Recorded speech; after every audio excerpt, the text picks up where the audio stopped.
को कि परमाणु क्या होता है, यानी एटम। परमाणु के बारे में आप लोगों ने सबने सुन के रखा होगा। परमाणु की खोज जो है वो 1800 में हुई थी, लगभग 1800 में परमाणु की खोज हुई थी। लेकिन मैं ये बता दूं, 1800 से पहले हमारे हिंदुस्तान में एक ऋषि हुए थे जिनका नाम था कणाद। कणाद ऋषि ने आज से लगभग 2500 साल पहले, 2500 साल पहले ये बता दिया था कि परमाणु जो है वो एटम सबसे छोटा कण होता है इस दुनिया का, सबसे छोटा कण होता है। खैर फिर उसके बाद जो आगे जो कार्यक्रम बढ़ता गया, तो फिर उसके बाद सबसे पहले जो परमाणु का सिद्धांत दिया था, सबसे पहले जो परमाणु का सिद्धांत दिया था, परमाणु का सिद्धांत वो दिया था George Dalton. George Dalton, John Dalton, sorry George Dalton नहीं, जॉन डाल्टन। जॉन डाल्टन ने परमाणु का सिद्धांत दिया था। जॉन डाल्टन ने 1803 में ये बताया, ये सिद्ध किया कि परमाणु ही सबसे छोटा कण होता है इस दुनिया का। सबसे पहले तो मैं आपको ये बता दूं कि परमाणु होता क्या है। ये जो संसार है, हम अपने आसपास की हर कोई वस्तु जो है, इंसान है, जीव जंतु है, पेड़ पौधे हैं, कुछ भी है, अगर आप इस पेन को देखते हैं तो ये पेन भी परमाणु से बना हुआ होता है। परमाणु क्या होता है, जैसे किसी वस्तु को अगर काटा जाए, उसको छोटे छोटे टुकड़ों में विभाजित किया जाए, छोटे से छोटा टुकड़ा बना दिया जाए, इतना छोटा कि उस टुकड़े के और टुकड़े नहीं बन सके। ऐसा छोटा टुकड़ा बना दिया जाए कि उस टुकड़े के और टुकड़े नहीं बन सके, उसी टुकड़े को परमाणु कहते हैं। जैसे बाल होता है, बाल को आप इतना बारीक काटो, इतना छोटा काटो, इतना छोटा काटो कि उसको और काटा ना जाए, मतलब सबसे छोटा कण, उस कण को फिर विभाजित ना किया जाए, उसको परमाणु कहते हैं। तो परमाणु अलग किस्म के होते हैं। जब मैं छोटी क्लासों में था तो मैंने सुना था कि हिरोशिमा और नागासाकी में परमाणु बम फेंके हैं, तो मैं सोचता था कि परमाणु जो है वो फटने वाली चीज होती है। लेकिन बाद में पता चला कि परमाणु जो है वो हर वस्तु में होती है। हर जो हमारा संसार है, जो यूनिवर्सल है, वो परमाणु से बना है। तो सबसे पहले जॉन डाल्टन ने 1803 में यह सिद्धांत दिया था कि परमाणु जो है वो सबसे छोटा कण है इस दुनिया में, सबसे जो छोटा कण है वो परमाणु है। लेकिन जॉन डाल्टन ने यह भी बताया था कि परमाणु से छोटा और कुछ नहीं है, परमाणु के अंदर और कुछ भी नहीं है, मतलब छोटा कण परमाणु है। लेकिन जब इस पर और कार्य करते गए, जो साइंटिस्ट थे, वैज्ञानिक, और कार्य करते गए, इस पर दृढ़ता से कार्य करते गए और आगे बढ़ते रहे, आगे बढ़ते रहे, तो नाम आता है एक जे थॉमसन। जे थॉमसन का नाम तो आप लोगों ने सबने सुना होगा, जे थॉमसन। जे थॉमसन ने 1897 में 1897 में सबसे पहले जो है 1897 में इलेक्ट्रॉन की खोज करते हैं। वो किस चीज की खोज करते हैं? इलेक्ट्रॉन की खोज करते हैं। जे थॉमसन 1897 में इलेक्ट्रॉन की खोज होती है। तो सबसे पहले तो 1870 में जे थॉमसन, और जे थॉमसन के साथ एक थे विलियम क्रुक्स। विलियम क्रुक्स और जे थॉमसन, विलियम क्रुक्स और जे थॉमसन, ये दोनों वैज्ञानिक मिलकर साथ में काम करते थे और इन्होंने कैथोड किरणों की खोज की थी।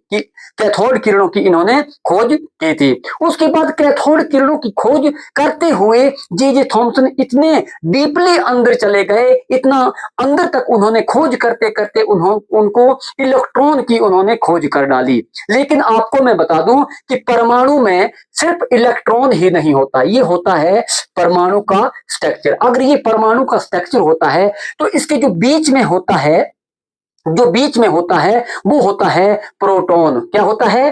प्रोटॉन।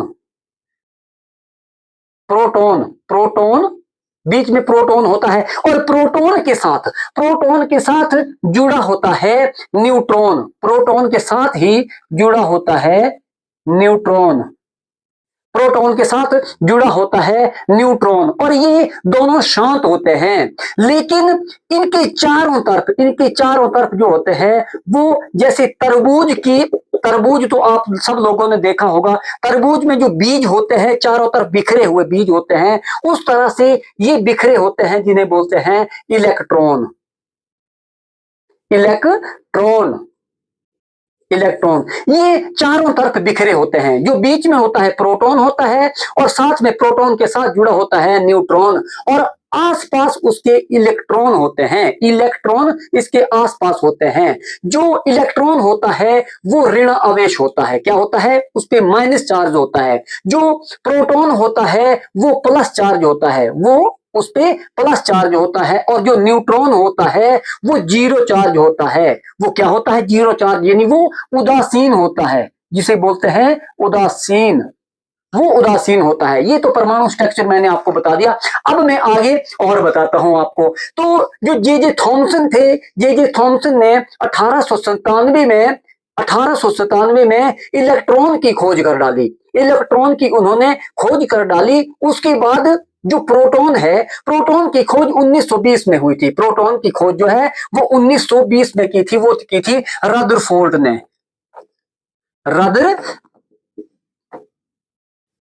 रदरफोर्ड ने 1920 में की थी। 1920 में रदरफोर्ड ने जो है वो प्रोटॉन की खोज की थी। उन्होंने प्रोटॉन की खोज की थी रदरफोर्ड ने। और जो सर जेम्स जैडविक थे, सर जेम्स जैडविक जैडविक जैडविक जैडविक ने जो जैडविक थे उन्होंने न्यूट्रॉन की खोज की थी। जैडविक ने न्यूट्रॉन की खोज की थी। जो जैडविक थे, न्यूट्रॉन की खोज उन्होंने 1932 से लेकर 35 तक उन्होंने खोज की थी। 1932 से लेकर लगभग 35